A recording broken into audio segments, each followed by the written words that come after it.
أعوذ بالله من الشيطان الرجيم بسم الله الرحمن الرحيم ما ننسخ من آية أو ننسها نأت بخير منها أو مثلها ألم تعلم أن الله على كل شيء قدير ألم تعلم أن الله له ملك السماوات والأرض وما لكم من دون الله من ولي ولا نصير صدق اللہ العظیم۔ حاضرین و ناظرین، یہ سورہ بقرہ کی دو آیتیں ہیں، آیت نمبر 106 اور 107، 106 اور 107۔ اس آیت کے معنی اور مطلب کو سمجھنے کے لیے بنیادی طور پر چند اہم باتوں کا سمجھنا ضروری ہے۔ دیکھیے، حکومتیں چلتی ہیں، حکومتوں کا ایک نظام چلتا ہے۔ حکومت کے نظام میں بعض مرتبہ ایک قانون لاگو کر دیا جاتا ہے، احکامات نافذ کیے جاتے ہیں، مرتب کر کے اس کو لاگو کر دیا جاتا ہے۔ سال، 1.5 سال، 2 سال کے بعد پھر حکم بدل جاتا ہے، احکامات بدل جاتے ہیں، قوانین اور اصول بدل جاتے ہیں۔ یہ ایک فطری چیز ہے، حالات کے بدلنے کی وجہ سے، کیفیتوں کے بدلنے کی وجہ سے احکامات بھی بدل جاتے ہیں۔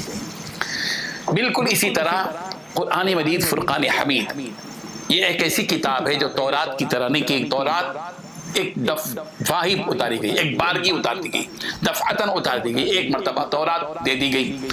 قرآن مجید اس سے بالکل الگ تھلگ چیز ہے۔ قرآن مجید 23 سال کے عرصے میں نازل ہوئی، احکامات آتے گئے، ضرورت پڑی تو پھر احکامات بدلتے گئے۔ اسی کو منسوخ کہتے ہیں، منسوخ کر دینا، کسی بھی حکم کے دیے جانے کے بعد اس حکم کو منسوخ کر دینا۔ قرآن مجید میں بھی ایسے ہی بعض چیزیں میں، جیسے کہ پہلے قبلہ ہمارا بیت المقدس کی طرف تھا۔ اسلام کے ابتدائی دور میں مسلمان بیت المقدس کی طرف رخ کر کے نماز پڑھتے تھے۔ نبی کریم حضرت محمد رسول اللہ صلی اللہ علیہ وسلم کی خواہش اور دل کے اندر ایک آرزو تھی کہ بیت اللہ کو قبلہ بنا دیا جائے اور بیت اللہ کی طرف رخ کر کے نماز پڑھا جائے۔ سرکار کے دل کے اندر ایک تمنا تھی، اس لیے کہ اس کی نسبت حضرت ابراہیم علیہ السلام کی طرف تھی۔ چنانچہ نماز ہی کی حالت میں حکم دے دیا گیا کہ فولی وجہک شطر المسجد الحرام، پیغمبر آپ اپنا رخ بیت الحرام کی طرف کر لیجیے۔ تو ظاہر بات ہے کہ پہلا جو حکم تھا وہ منسوخ ہو گیا۔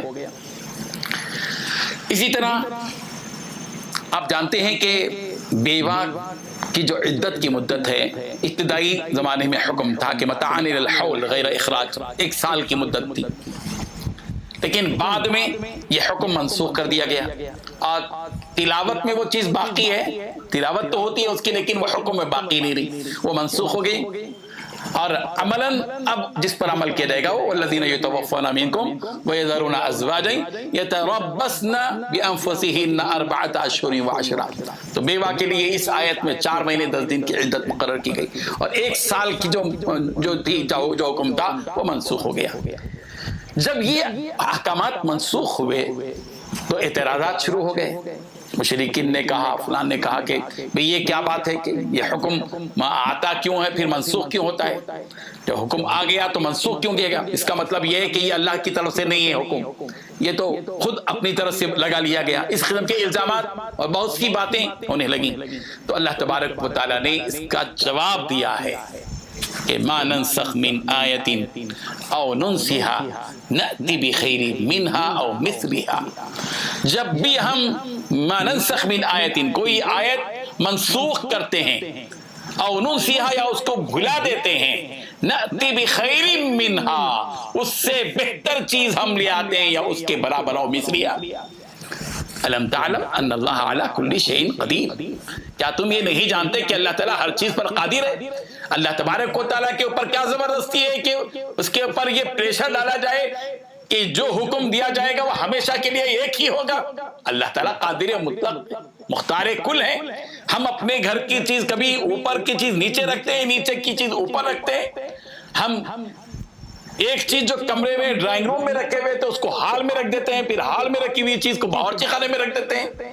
ہم جب اپنے گھر کے اندر مالک اور مختار ہیں، اللہ تبارک و تعالی زمین اور آسمان کے خالق اور مالک ہیں۔ الم تری ان اللہ لہ ملک السماوات والارض، کیا تم نہیں جانتے، نہیں دیکھتے کہ اللہ تبارک و تعالی ہی کے لیے ہے آسمان اور زمین، اس کے اوپر کیا زبردستی ہے۔ اللہ تبارک و تعالی جب چاہے جو چاہے حکم منسوخ کر دے اور اپنا آرڈر دوسرا ڈال دے اور دوسرا کوئی حکم جاری کر دے اور نافذ کر دے۔ اللہ کے اوپر کون پکڑ سکتا ہے؟ اللہ کی تمام دنیا پر گرفت ہے، دنیا کا کوئی فرد خدا کو اپنی گرفت میں نہیں لا سکتا، اس کے حکم کے اندر حکم کو میں کوئی گرفت نہیں کر سکتا۔ یہ صاف بات اللہ تبارک و تعالی نے بتا دی، اور یہ بات یاد رکھو، وما لکم من دون اللہ من ولی ولا نصیر، خدا کے خلاف اگر کھڑے ہو جاؤ گے، اللہ تبارک و تعالیٰ کی احکام کی خلاف ورزی کے لیے اڑ جاؤ گے، تو یاد رکھو اللہ کے علاوہ تم کو کوئی ولی اور مددگار نہیں مل سکے۔ اللہ تعالیٰ کی مدد پانا چاہتے ہو اور یہ چاہتے ہو کہ اللہ تعالیٰ تمہارا ولی اور دوست ہو جائے، اللہ تبارک و تعالیٰ تمہارا نصیر اور مددگار بن جائے، تو تمہیں یہ فیصلہ کرنا پڑے گا کہ اللہ تعالیٰ کے جتنے احکامات ہیں ان تمام احکامات کو تسلیم کرو، چاہے وہ حکم منسوخ شدہ ہو، چاہے وہ حکم پہلا ہو، چاہے وہ کچھ بھی ہو، اللہ تعالیٰ کا جو بھی حکم ہوگا ہمیں اس پر عمل کرنا ہوگا۔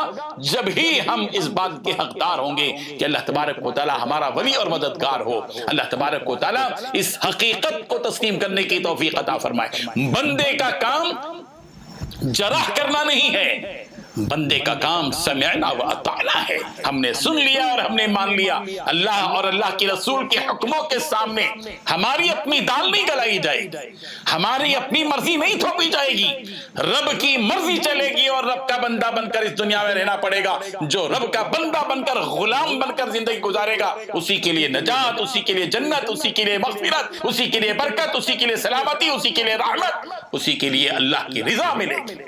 اللہ تبارک و تعالی ہمیں اس حقیقت کو سمجھنے کی توفیق عطا فرمائے۔ وآخر دعوانا ان الحمد للہ رب العالمین۔ لا الہ الا اللہ